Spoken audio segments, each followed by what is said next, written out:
If we can, in some way, offer enough words don't teach, and analogies, words don't teach, and conversation, words don't teach. We've enjoyed this interaction immensely. If we can offer enough to stimulate within you the awareness that your point of attraction is everything because you are the center of your universe, and that you are the perceiver of it, which means you are the vibrational interpreter of it. You translate your vibration into the reality that you are living, into what you are seeing and hearing and smelling and tasting and touching. If we can convince you that since all those things are true, that the only thing that matters to you is how you feel. If you can leave this room with a new determination within you that you now, more than ever before, care about how you feel and mean to do something about soothing yourself. Esther was on an airplane last week going from Boston back to San Antonio, and there was a beautiful family sitting in front of her, a mother and a child about 6 years old, and two little twin boys who were about 2, maybe, if even. They were walking, sort of kind of talking, and they were all strapped into their 4 seats, and Esther was sitting right behind the mother. And when the airplane took off, one of the little boys across the aisle from his mother was terrified.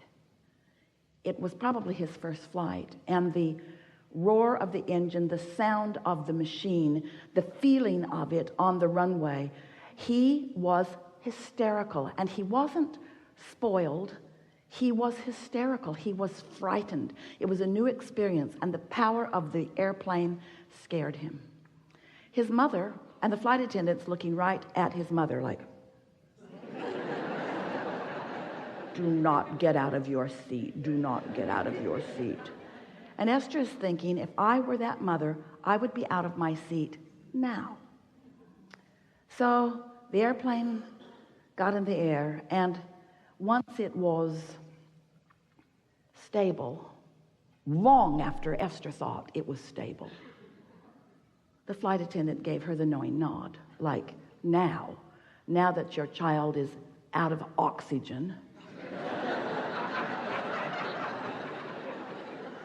So now, mother moved over into his seat and held him tight in her arms, just tight in her arms, kissing the back of his head and holding him tight in her arms. And gradually he settled down back into his knowing that all was well. And Esther watched that, and she said to her friend sitting next to her, I want to do that with everyone on the planet. I want them to sit on my lap, and I want to hold them in my arms, and I want to say, it's okay. It's okay. Everything's okay. Everything's okay. Everything's okay. She wants to do it to herself. She wants to soothe herself into a point of attraction that allows her what she wants and deserves. She wants you to be soothed into a point of attraction that allows you what you want and deserve, because that is the only missing factor. How you feel. If you're terrified, if you're angry, if you're resentful, if you're depressed, if you're aggravated, if you're overwhelmed, those negative emotions are you beating up on you. It doesn't feel like that to you. It feels like somebody else is doing it. Esther was pretty mad for a minute at the flight attendant who was just doing her job.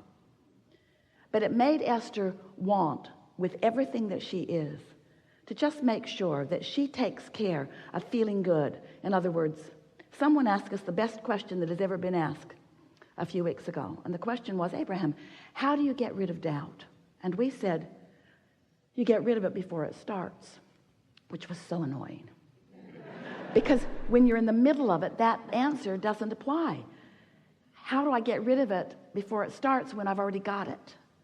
And we say, well, eventually you're going to sleep, and you're going to get up tomorrow, and tomorrow you're going to soothe yourself better so that doubt never gets started. Doubt will never get a foothold if you're watching what you're doing.